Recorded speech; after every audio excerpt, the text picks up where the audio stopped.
பாரதிய ஜனதா கட்சி RSS வழியில் வந்த தமிழ்நாட்டினுடைய ஆளுநர் தமிழ்நாட்டில் புதிய அரசு அமைவதை தடுக்கின்ற வகையில செயல்பட்டு வருகிறார். இதை நாங்கள் மே 17 இயக்கம் வன்மையாக கண்டிக்கின்றோம். அதிமுக திமுக இரண்டு கட்சிகளும் இரண்டு கூட்டணிகளும் ஆட்சி அமைப்பதற்கான உரிமை கோரவில்லை. ஆட்சி அமைக்கணும் கேட்ட ஒரே கட்சி தமிழக வெற்றி கழகம் தான் கேட்டிருக்கிறாங்க. திரு விஜய் அவர்கள் தான் சந்தித்து பேசியிருக்காங்கன்னா தமிழ்நாட்டில் உடனடியாக மக்களாட்சி நிலவுவதற்கான வழிமுறையை செய்வதுதான் ஒரு ஆளுநரோட வேலை. திமுக அதிமுக தாவேக என்கின்ற கட்சி சார்ந்த அரசியல் நாங்கள் நின்று பேசல. தமிழ்நாட்டினுடைய மாநில உரிமை சார்ந்து பேசுகிறோம். இதனால எல்லா கட்சிக்கும் இது போன்ற ஒரு சூழ்நிலை வரலாம். அந்த இடத்துல தான் தமிழ்நாடு மக்கள் இந்த ஆட்சி அமைக்கின்ற உரிமை குறித்து தெளிவோடு இதை அணுக வேண்டியிருக்கிறது. தனிநபர் ஒரு ஆளுநர் முடிவு செய்ய முடியாது. மக்கள் வாக்களித்திருக்கிறார்கள். அந்த வாக்களிப்பின் அடிப்படையில் இந்த கட்சிகளுக்கு இவ்வளவு விகிதத்தில் வாக்குகள் கிடைத்திருக்கின்றன, சட்டமன்ற உறுப்பினர்கள் கிடைத்திருக்கிறார்கள். அவர்கள் பெரும்பான்மையோ அல்லது பெரும்பான்மை தவறுகிறார்கள் என்றாலோ அதை சட்டமன்றத்தில் நிரூபிக்கிட்டு மக்கள் மன்றத்தில் அது நிரூபிக்கப்படட்டும். தமிழ்நாட்டில் பாஜகவினுடைய கூட்டணிக்கு வாய்ப்பு கிடைக்கவில்லை என்றால் அதற்கேற்ப ஒரு முடிவில் எடுப்பது என்பது கவர்னர் யாருக்கு வேலை செய்கிறார்,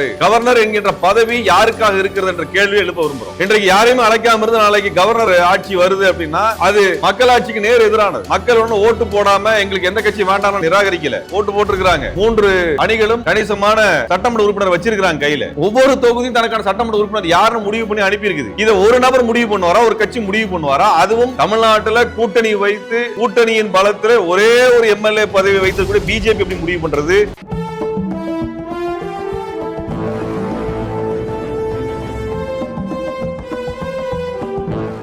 ஊடக நண்பர்களுக்கு வணக்கம். வெகு குறுகிய நேரத்திலே இந்த ஊடக சந்திப்பு குறித்தான செய்தி அறிந்து இங்கே செய்தி சேகரிக்க வந்திருக்கக்கூடிய அனைத்து ஊடக தோழமைகளுக்கும் நாங்கள் சார்ந்திருக்கக்கூடிய மே 17 இயக்கத்தின் சார்பாக வணக்கத்தையும் நன்றியும் நான் தெரிவித்துக் கொள்கின்றோம். தமிழ்நாடு தேர்தல் இதுவரை சந்திக்காத ஒரு நெருக்கடியை தற்பொழுது சந்தித்துக் கொண்டிருக்கிறது.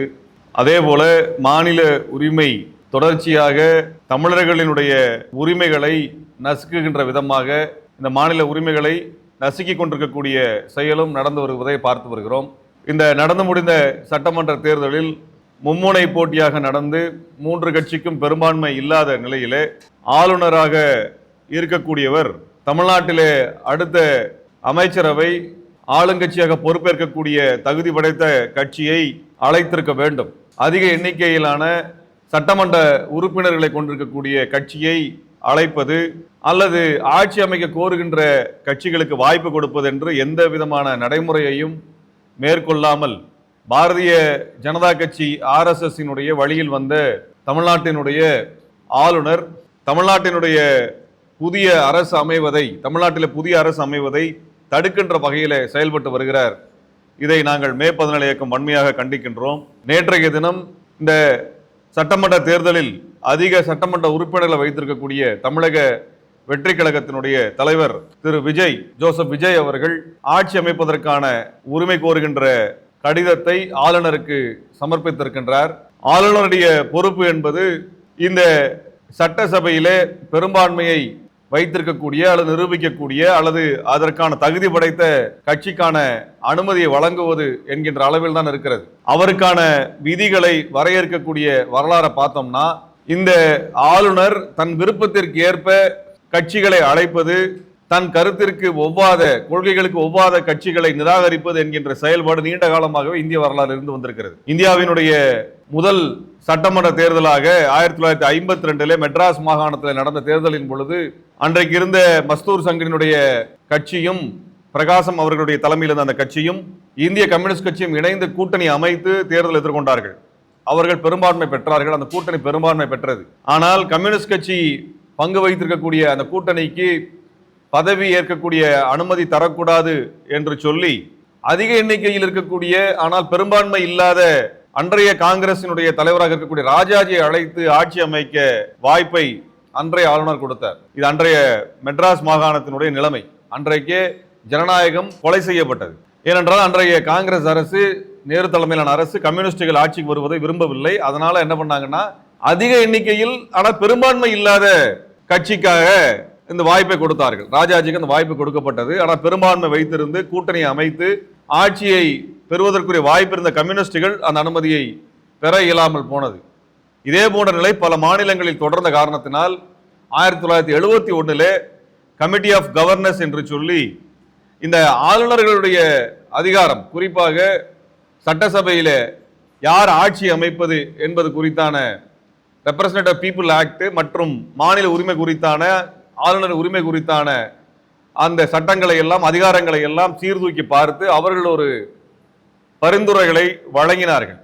அதன் அடிப்படையில் தேர்தலுக்கு முன்பு கூட்டணி அமைத்து பெரும்பான்மை பெற்றக்கூடிய கட்சியை அழைப்பது அல்லது அதிக எண்ணிக்கை வைத்திருக்கக்கூடிய கட்சியை அவர்கள் ஆட்சி அமைக்க அழைப்பது, அதுவும் இல்லை என்றால் தேர்தலுக்கு பின்பு ஒரு கூட்டணி அமைத்து பெரும்பான்மையை பெறக்கூடிய அந்த கூட்டணி கட்சிகளை ஆட்சி அமைக்க அழைப்பது என்றெல்லாம் நெறிமுறைகள் வகுக்கப்பட்டன. இது 1988 காலகட்டத்தில் அமைக்கப்பட்ட சர்க்காரியா கமிஷன் இந்த நெறிமுறைகளை வரையறுத்து கொடுத்தது. அதற்கு பிறகு பூஞ்சி கமிஷன் இது குறித்து பேசி அவர்களும் இதே நெறிமுறை ஏற்றுக்கொண்டார்கள். 1994 நடந்த பொம்மை எஸ்ஆர் பொம்மை அவர்களுடைய, அதாவது கர்நாடகத்திலே ஆட்சி அமைக்கக்கூடிய உரிமை கோரிய எஸ்ஆர் பொம்மைக்கு ஒரு அநீதி நடந்த பொழுது அவர் உச்சநீதிமன்றத்தை நாடினார். அப்பொழுது உச்சநீதிமன்றம் என்ன சொன்னது என்றால், பெரும்பான்மை இல்லாமல் ஒரு தொங்கு சட்டசபை உருவாக்கக்கூடிய சூழலில் எந்த கட்சிக்கு அதிகமான உறுப்பினர்கள் இருக்கிறார்களோ, சட்டமன்ற உறுப்பினர் இருக்கிறார்களோ அந்த கட்சி அழைக்க வேண்டும் என்று உச்சநீதிமன்றம் தீர்ப்பு கொடுத்தது. ஆளுநரினுடைய அதிகாரத்தை வரையறுத்து கொடுத்தாங்க. அப்ப இந்த வரையறைப்படி எந்த நடவடிக்கையும் தமிழ்நாட்டினுடைய இன்றைய ஆளுநர் மேற்கொண்டிருந்தால் விஜய் அவர்களுக்கான ஆட்சி அமைக்கக்கூடிய உரிமையை அங்கீகரித்திருப்பார். அப்படி எதுவும் நடக்கல. இப்ப நம்ம என்ன கேட்கிறோம்னா, அதிமுக திமுக இரண்டு கட்சிகளும் இரண்டு கூட்டணிகளும் ஆட்சி அமைப்பதற்கான உரிமை கோரவில்லை. அவங்க நாங்க ஆட்சி அமைக்கணும்னு கேட்கல. ஆட்சி அமைக்கணும்னு கேட்ட ஒரே கட்சி தமிழக வெற்றி கழகம் தான் கேட்டிருக்கிறாங்க. திரு விஜய் அவர்கள் தான் சந்தித்து பேசியிருக்காங்கன்னா, தமிழ்நாட்டில் உடனடியாக மக்களாட்சி நிலவுவதற்கான வழிமுறையை செய்வதுதான் ஒரு ஆளுநரோட வேலை. அப்ப மக்களாட்சி பொறுப்பேற்பதற்கான ஒரு வாய்ப்பை அவர்கள் தமிழக வெற்றி கழகத்திற்கு கொடுத்திருக்க வேண்டும். பெரும்பான்மையை நிரூபிப்பது என்பது சட்டசபையில் தான் நிரூபிக்க வேண்டுமே ஒழிய அதை ஆளுநருக்கு நிரூபிக்க வேண்டிய அவசியம் இல்லை. ஆளுநர் சபாநாயகர் கிடையாது. ஆளுநருக்கு ஒரு கட்சியை பற்றியான மதிப்பிடுவதில் எந்த அளவீடுமே கிடையாது. அவருடைய விருப்பத்திற்கு ஏற்ப அவருடைய அதிகாரத்தை வளைத்துக் கொள்ளக்கூடிய வகையில் நடந்து கொண்டிருக்கிறார்கள். பெரும்பான்மையை ஆளுநர் நிரூபிக்க வேண்டும் என்கின்ற அவசியம் இல்லை. அதை சட்டசபையில் நிரூபிப்பது என்பது மக்கள் மன்றத்தை நிரூபிப்பதற்கான அடையாளமாக மாறும். அப்படிப்பட்ட வாய்ப்பை அவர் தமிழக வெற்றி கழகத்தை கொடுத்திருக்கணும். அவர் பெரும்பான்மை நிரூபிக்க வேண்டிய பொறுப்பை அவர் கையில் கொடுத்திருக்க வேண்டும். பெரும்பான்மையான அரசை நிறுவுவது என்கின்ற எதேச்சதிகார ஒரு தனத்தை ஆளுநர் மேற்கொண்டிருக்கிறார். அதுதான் தமிழ்நாட்டில் நாம் எச்சரிக்கையோடு கவனிக்க வேண்டியது. இது திமுக அதிமுக தாவேகா என்கின்ற கட்சி சார்ந்த அரசியல் நாங்கள் நின்று பேசல. தமிழ்நாட்டினுடைய மாநில உரிமை சார்ந்து பேசுகிறோம். இதனால எல்லா கட்சிக்கும் இது போன்ற ஒரு சூழ்நிலை வரலாம். அந்த இடத்துல தான் தமிழ்நாடு மக்கள் இந்த ஆட்சி அமைக்கின்ற உரிமை குறித்து தெளிவோடு இதை அணுக வேண்டியது இருக்கிறது. ஒரு தனிநபர் ஒரு ஆளுநர் முடிவு செய்ய முடியாது. மக்கள் வாக்களித்திருக்கிறார்கள். அந்த வாக்களிப்பின் அடிப்படையில் இந்த கட்சிகளுக்கு இவ்வளவு விகிதத்தில் வாக்குகள் கிடைத்திருக்கின்றன, சட்டமன்ற உறுப்பினர்கள் கிடைத்திருக்கிறார்கள். அவர்கள் பெரும்பான்மையோ அல்லது பெரும்பான்மை தவறுகிறார்கள் என்றாலோ அதை சட்டமன்றத்தில் நிரூபிக்கட்டும், மக்கள் மன்றத்திலே அது நிரூபிக்கப்படட்டும். அதை அப்படியான ஒன்றை தான் நம்ம முன்வைக்கிறோம். இதுக்கு நான் குறிப்பா பேசுற இன்னொரு காரணம் இருக்கு. 2018 கர்நாடக தேர்தலின் பொழுது என்ன நடந்தது என்றால், அங்கே 3 மும்முனை போட்டியாக காங்கிரஸ் கட்சி, மதச்சார்பற்ற ஜனதாதளம் மற்றும் பாரதிய ஜனதா கட்சி தேர்தலில் போட்டியிட்ட பொழுது பாரதிய ஜனதா கட்சிக்கு அதிக எண்ணிக்கையில் சட்டமன்ற உறுப்பினர் கிடைத்தார்கள். ஆனால் பெரும்பான்மை கிடைக்கவில்லை. இரண்டாவதாக காங்கிரஸ் கட்சி இருந்தது. மூன்றாவதாக மதச்சார்பற்ற ஜனதாதளம் இருந்தது. அந்த இடத்துல காங்கிரஸ் கட்சி மதச்சார்பற்ற ஜனதாதளத்துக்கு ஆதரவு தெரிவிப்பதாக அறிவித்து ஒரு பெரும்பான்மை கணக்கை முன்னிறுத்தினார்கள். ஆக சர்க்காரியா கமிஷன்ல இருந்து பூஞ்சி கமிஷன்ல இருந்து கமிஷன் ஆஃப் கவர்னன்ஸ்ல இருந்து சொல்லப்பட்ட உச்சநீதிமன்றத்தினுடைய தீர்ப்பின் அடிப்படையில் பார்த்தால் மதச்சார்பற்ற ஜனதாதளத்திற்கு கூட்டணிக்கு ஆட்சி அமைக்கின்ற அதிகாரத்தை கொடுத்திருக்க வேண்டும். ஆனால் அன்றைக்கு பாரதிய ஜனதா கட்சியினுடைய முகவர்களாக எடுபடிகளாக இருந்த ஆளுநர் பாரதிய ஜனதா கட்சியை கூப்பிட்டு ஆட்சி அமைக்க எடியூரப்பாவை அழைத்து ஆட்சி அமைக்க அனுமதி கொடுத்தார். அது மட்டுமல்ல, பெரும்பான்மை நிரூபிப்பதற்காக 15 நாட்கள் அதற்கான கால அவகாசம் கொடுத்தார். இது எதுக்கு? அடுத்த கட்சி உடைப்பதற்கான அது கால அவகாசமாக அதை கொடுத்தார். உடனடியாக உச்சநீதிமன்றம் சென்ற பொழுது அந்த 15 நாள் என்பது ஒரே நாளாக குறைக்கப்பட்டது. ஒரே நாள்ல நீங்க நிரூபிக்க, ஒரு நாள் தான் உங்களுக்கு அவகாசம் நிரூபிக்க உச்சநீதிமன்றம் சொல்லிச்சு. இது ஆளுநர் அதிகாரத்தின் மீது உச்சநீதிமன்றம் வைத்த என்ன சொல்றது கடுமையான ஒரு விமர்சனம். இதுக்கு அப்புறமும் அங்க பாரதிய ஜனதா கட்சி ஆட்சிக்கு வருதுன்னா அதுக்கேற்ற மாதிரி சட்டத்தை வளைத்துக் கொள்வது, தமிழ்நாட்டில் பாஜகவினுடைய கூட்டணிக்கு வாய்ப்பு கிடைக்கவில்லை என்றால் அதற்கேற்ப ஒரு முடிவில் எடுப்பது என்பது, கவர்னர் யாருக்கு வேலை செய்கிறாரு, கவர்னர் என்கின்ற பதவி யாருக்காக இருக்கிறது என்ற கேள்வி எழுப்ப விரும்புறோம். எந்த கட்சி வேணா இருக்கட்டும், எந்த கட்சி வேணா இந்த இடத்துல இருக்கட்டும். ஆனால் இதுல ஒரு நீங்க ஒண்ணு சட்ட முறைப்படி ஒண்ணு வர்றீங்க, ஒரு நெறிமுறை, அந்த நெறிமுறையை கடைபிடிக்கணும். உங்க நெறிமுறை உங்க இஷ்டத்துக்கு எல்லாம் பண்றீங்கன்னா பிஜேபி காரங்க வந்து எந்த மாநிலத்தில் வேணா யாரை வேணா அவங்க விருப்பத்துக்கு அழைக்கிறது, அவங்க விருப்பத்துக்கு நிராகரிக்கிறது ஒரு போக்கை வந்து தமிழ்நாடு அனுமதிக்க கூடாது. இது அனைத்து கட்சிகளும் கண்டிக்க வேண்டும் என்று நாங்கள் நேற்றைக்கு அறிக்கை வெளியிட்டிருந்தோம். இன்றைக்கு பல கட்சிகள் அந்த நிலைப்பாட்டை ஆதரித்திருக்கிறார்கள். அவர்கள் கவர்னருடைய போக்கை கண்டித்திருக்கிறார்கள், வரவேற்கிறோம். தமிழ்நாட்டில் உடனடியாக ஒரு மக்களாட்சி வரணும். இன்றைக்கு யாரையுமே அழைக்காம இருந்து நாளைக்கு கவர்னர் ஆட்சி வருது அப்படின்னா அது மக்களாட்சிக்கு நேர் எதிரானது. மக்கள் ஒன்றும் ஓட்டு போடாம எங்களுக்கு எந்த கட்சி வேண்டாம்னு நிராகரிக்கல, ஓட்டு போட்டிருக்கிறாங்க. 3 அணிகளும் கணிசமான சட்டமன்ற உறுப்பினர் வச்சிருக்கிறாங்க கையில. ஒவ்வொரு தொகுதியும் தனக்கான சட்டமன்ற உறுப்பினர் யாருன்னு முடிவு பண்ணி அனுப்பி இருக்குது. இதை ஒரு நபர் முடிவு பண்ணுவாரா, ஒரு கட்சி முடிவு பண்ணுவாரா? அதுவும் தமிழ்நாட்டில் கூட்டணி வைத்து கூட்டணியின் பலத்தில் ஒரே ஒரு எம்எல்ஏ பதவி வைத்திருக்க பிஜேபி எப்படி முடிவு பண்றது? பிஜேபி எப்படிங்க முடிவு பண்ணும்? அந்த பிஜேபி கட்சிக்காரங்க தமிழ்நாட்டில் யார் வரணும் யார் வரக்கூடாது முடிவு பண்ணுவாங்களா? அப்படிப்பட்ட ஒரு மோசமான சூழலை அனுமதிக்க கூடாது, தமிழ்நாடு அனுமதிக்க கூடாது. இதுல விருப்ப வெறுப்பெல்லாம் பார்க்க கூடாது என்றுதான் மேற்பத நிலைக்கும் சொல்லுது. ஒரே ஒரு எம்எல்ஏவை அதுவும் கூட்டணி வைத்து அதிமுகவின் பலத்தினால் வாங்கி கொண்டு அவர்கள் வந்து இங்க 108 சட்டமன்ற உறுப்பினர் பெற்றிருக்கக்கூடிய தமிழக வெற்றி கழகத்திற்கு ஆட்சி அமைப்பதற்கு வாய்ப்பு கொடுக்க மறுக்கிற அந்த எதேச்சதிகார போக்கு வந்து அராஜகமான போக்கு, தமிழ்நாடு மக்களினுடைய ஜனநாயக உரிமையை நசுக்குகின்ற போக்கு. இதை வன்மையா கண்டிக்கிறோம். இதுல வந்து ஸ்ரீதர் வேம்பு வந்து என்ன பேசியிருக்காரு, அவர் RSS சங்கி, அவர் என்ன பேசியிருக்காரு, இப்ப ஆளுநர் ஆட்சி வரணும்னு பேசியிருக்கிறாரு. ஆளுநர் ஆட்சி வர்றதுக்கு பத்தியான பரிந்துரை பிஜேபி ஏன் இப்ப பேசுது? ஏன் பேசுது? ஆளுநர் ஆட்சி யார் கேட்டா? எதுக்கு ஆளுநர் ஆட்சி கொண்டு வரணும்? எதுக்கு கவர்னர் ஆட்சிக்கு திரும்பி வரணும்? மக்களாட்சி தான் வரணும். ஏன்னா பாஜக விருப்பப்பட்ட சட்டங்களை எல்லாம் நிறைவேற்றுவதற்கான சூழலை பாஜக தன்னுடைய தேர்தலில் மிக மோசமாக தோற்று போயிருக்கார்கள். ஒன்று மிக தெளிவாக தமிழ்நாடு மக்கள் ஒன்று சொல்லியிருக்கிறாங்க, திமுக கூட்டணியை நாங்க நிராகரிக்கிறோம்னா பிஜேபி கூட்டணிக்கு வாக்களிக்கின்ற அவசியம் இல்லை என்ற முடிவு எடுத்திருக்கிறாங்க. அதை நாங்கள் வரவேற்கிறோம். அவர்கள் தாவேகாவை தான் தேர்ந்தெடுத்திருக்கிறார்கள், பிஜேபி கூட்டணியை நிராகரித்திருக்கிறார்கள். தமிழ்நாடு மக்கள் பிஜேபி கூட்டணி நிராகரித்த என்பதுதான் செய்தி. அதுவும் 4 எம்எல்ஏ வைத்திருந்த பிஜேபி இன்னைக்கு 1 எம்எல்ஏ தான் வச்சிருக்குது. அதுவும் ஊட்டியில அதிமுகவினுடைய வலிமையான தொகுதியில் தான் வென்றிருக்கிறார்கள். இதான் நிலைமை, இதான் பிஜேபியோட நிலைமை. தமிழ்நாடு மக்கள் மதவெறியை நிராகரித்திருக்கிறார்கள். திருப்பரங்குன்றத்தில் கலவரம் பண்ணணும்னு சொல்லி அத்தனை அழிச்சாட்டியம் செய்த அந்த பிஜேபியை நிராகரித்திருக்கிறார்கள். பிஜேபிக்கு தேர்தலில் பிரச்சாரம் பண்றது யாரெல்லாம் வந்தாங்க? பிரதமர் வந்தாரு, திருப்பரங்குன்றத்துக்கு போனாரு, அமித்ஷா வந்தாரு, அவர் நகர்வலம் வந்தாரு, மகாராஷ்டிராவினுடைய முதல்வர் வந்தாரு. அவர் வந்து என்ன சொன்னாரு, நீங்க ஓட்டு போட்டாதான் உங்களுக்கு மதுரைக்கு மெட்ரோ வரும்னு பிளாக்மெயில் பண்ணாரு. இத்தனை பேரையும் கொண்டு வந்து இறக்குனாங்க பிஜேபி. இத்தனை அமைச்சர்கள், இத்தனை முதலமைச்சர்கள், இத்தனை பரப்புரைகளை செய்தும் ஒரே ஒரு இடத்துல தான் பிஜேபி ஜெயிச்சிருக்குன்னா தமிழ்நாடு மக்கள் 234 தொகுதியில் ஒரே ஒரு தொகுதி தான் பிஜேபி கொடுத்து, அதுவும் கூட்டணி என்பதால் கொடுத்தாங்க. இல்லைன்னா பிஜேபி தொடை தெரியப்பட்டிருக்கும். இதுதான் தமிழ்நாடு மக்களுடைய ஒட்டுமொத்த முடிவு. எங்களுக்குள்ள இருக்க மாநில கட்சிகள் நாங்கள் வாக்களிச்சுக்கிறோம், ஆனால் பிஜேபி கூட்டணிக்கு வாக்களிக்க மாட்டோம் என்று பேசிவிட்டார்கள், தெளிவா சொல்லிட்டாங்க. அப்புறம் எதுக்கு மறுபடியும் இங்க வந்து யார் ஆட்சி அமைக்கணும் அமைக்கக்கூடாதுன்னு பிஜேபி முடிவு பண்ணலாம்? அதை தான் நாங்கள் இப்ப கேட்கிறோம். இன்றைக்கு தமிழ்நாட்டில் ஆட்சி அமைக்கப்படணும். தமிழக வெற்றி கழகத்திற்கு ஜனநாயக சக்திகள் இந்த புள்ளியில இருந்தாவது கவனிக்க வேண்டும். இதை இந்த புள்ளியில இருந்தா கவனிக்க. நாளைக்கு ஆளுநர் ஆட்சியை வந்து நம்ம தலையில் திணிக்கிறதுக்கா? ஆளுநர் ஆட்சி நடந்ததுக்காக கொண்டு வந்ததுக்கு பின்னாடி இவங்க என்ன வேணா செய்வாங்களே, மாநிலத்தை என்ன வேணா செய்வாங்கல்ல. இப்பவே யோசிச்சு பாருங்க, நேற்றுக்கு ஒரு நாளுக்குள்ள என்ன நடந்திருக்கிறது. அவர் ஆட்சி அமைப்பதற்கான அனுமதியை கொடுக்கல. அதே நேரத்தில் மணி லாண்டரிங் கேஸ் பிஎம்எல்ஏ வழக்கு திரு விஜய் மேல ஏவப்பட்டிருக்கிறது, அந்த வழக்கு கொண்டு வரப்பட்டிருக்கிறது. அதே நேரத்தில் மும்மொழி கொள்கையை முன்வைக்கக்கூடிய PM ஸ்ரீ திட்டத்தை உடனடியாக நடைமுறைப்படுத்தணும்னு ஒன்றிய அரசுடைய கல்வித்துறை கடிதம் அனுப்பியிருக்குது. நான் கேட்கிறேன், இங்க ஒரு ஆட்சி அமையல, மக்களாட்சி அமையாதப்ப இத்தனை நெருக்கடி பிஜேபி காரன் கொடுக்குறான். இது எவ்வளவு பெரிய அராஜகமான போக்கு. தமிழ்நாடு மக்களை பத்தி என்ன நினைக்கிறாங்க? அப்ப இந்த புள்ளியில இருந்தா பார்க்கணும். இப்ப நீங்க திமுகவினுடைய தலைவர் மரியாதைக்குரிய முன்னாள் முதலமைச்சர் மு.க. ஸ்டாலின் அவர்கள் தெளிவானு சொல்லிருக்காங்க, நாங்கள் 6 மாதம் இவர்களுடைய ஆட்சியை அல்லது இவர்களுடைய அந்த ஆட்சி காலத்தை நாங்கள் தொந்தரவு செய்ய மாட்டோம் அப்படின்னு தெளிவா மிக ஜனநாயகமான ஒரு அறிக்கை வெளியிட்டு இருக்கிறாங்க.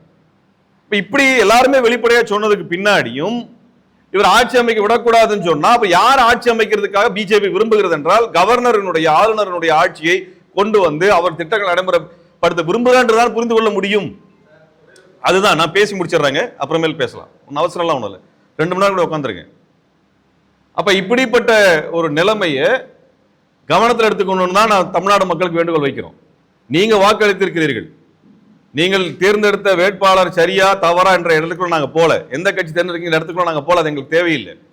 பாரதிய ஜனதா கட்சிக்கு எதிராக மே 14 இயக்கம் பரப்புரை மேற்கொண்டது.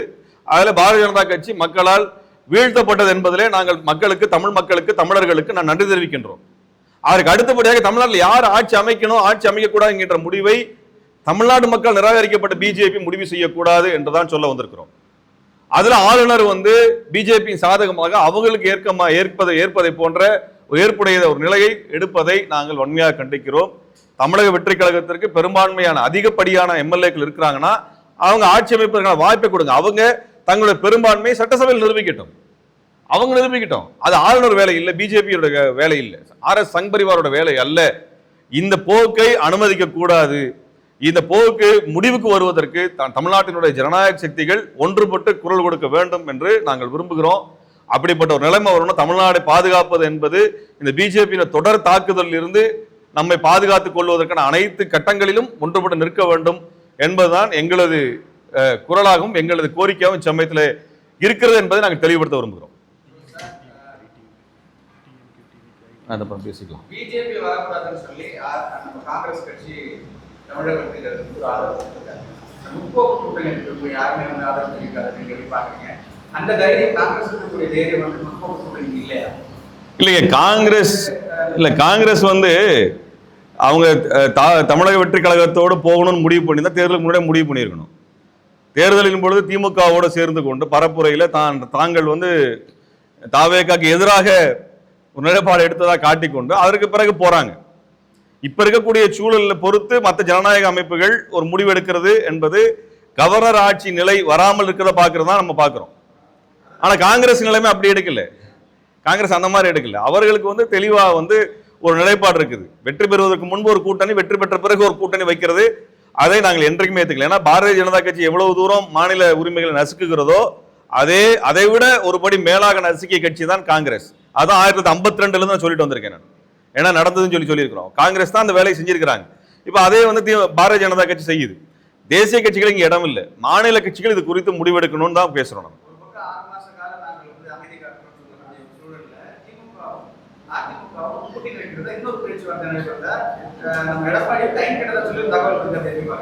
இப்ப அதிமுக திமுக 2 பேரும் பேசினதாக 2 கட்சிகளும் அதிகாரப்பூர்வம் அறிவிக்கல.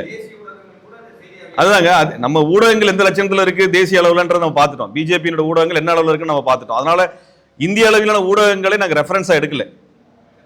தமிழ்நாட்டு ஊடகங்கள்ல பேசலாம், ஆனா இந்த விஷயம் இதுவரைக்கும் 2 கட்சிகளும் அந்த நிலைப்பாடை வெளிப்படையாக சொல்லல. அதிகாரப்பூர்வமாக அறிவிக்கப்படாத ஒரு விஷயத்தை குறித்து நாங்க பேச முடியாது. அதான் நாங்க சொல்ல முடியும். அப்படி ஒரு நிலைமை, அப்படி உண்மை 2 கட்சிகளும் பேசுது அப்படின்னா அது ஏற்புடையது அல்ல. அது அப்படியான ஒண்ணு பண்ணாங்கன்னா தப்பு.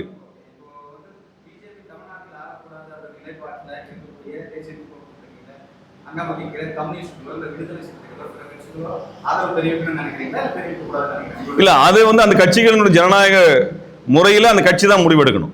விடுதலை சிறுத்தைகளோ கம்யூனிஸ்ட் கட்சிகளோ தமிழ்நாட்டு நலனுக்கு எது பயன்படும், தங்களுடைய கொள்கைக்கு எது சரியானதாக இருக்கும் என்பதை அந்த கட்சி தான் முடிவு பண்ணும். ஏன்னால் அது வலிமையான கட்சி, மக்களை சென்று சந்தித்திருக்கிறார்கள், சட்டமன்ற உறுப்பினர்களை பெற்றிருக்கிறார்கள். அவர்கள் பேசி முடிவெடுப்பது தான் சரியானதா இருக்கும் நான் நினைக்கிறேன். அவங்க கம்யூனிஸ்டுகளோ விடுதலை சிறுத்தைகளோ அல்லது இதர கட்சிகளோ மதச்சார்பற்ற நிலைப்பாடை எடுத்தவர்கள் அவர்கள் தனியா முடிவெடுத்தாதான்.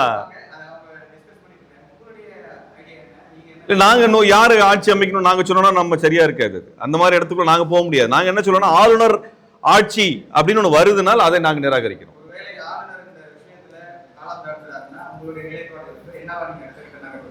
ஆளுநர் யாரையும் அழைக்காம ஒரு மக்களாட்சி முறை வரவிடாமல் தடுத்தால் நிச்சயமாக அதற்கு எதிரான போராட்டத்தை நாங்கள் முன்னெடுப்போம். ஆளுநருக்கு எதிரான போராட்டத்தை நாங்கள் நிச்சயமா எடுப்போம். அது கட்சி சார்ந்த அல்ல, தமிழ்நாட்டின் உரிமை சார்ந்து நிச்சயமா எடுப்போம். ஜனநாயக அமைப்புகளும் அது போன்ற இடத்துக்கு வருவாங்கன்னு நான் நம்புறோம். நாங்க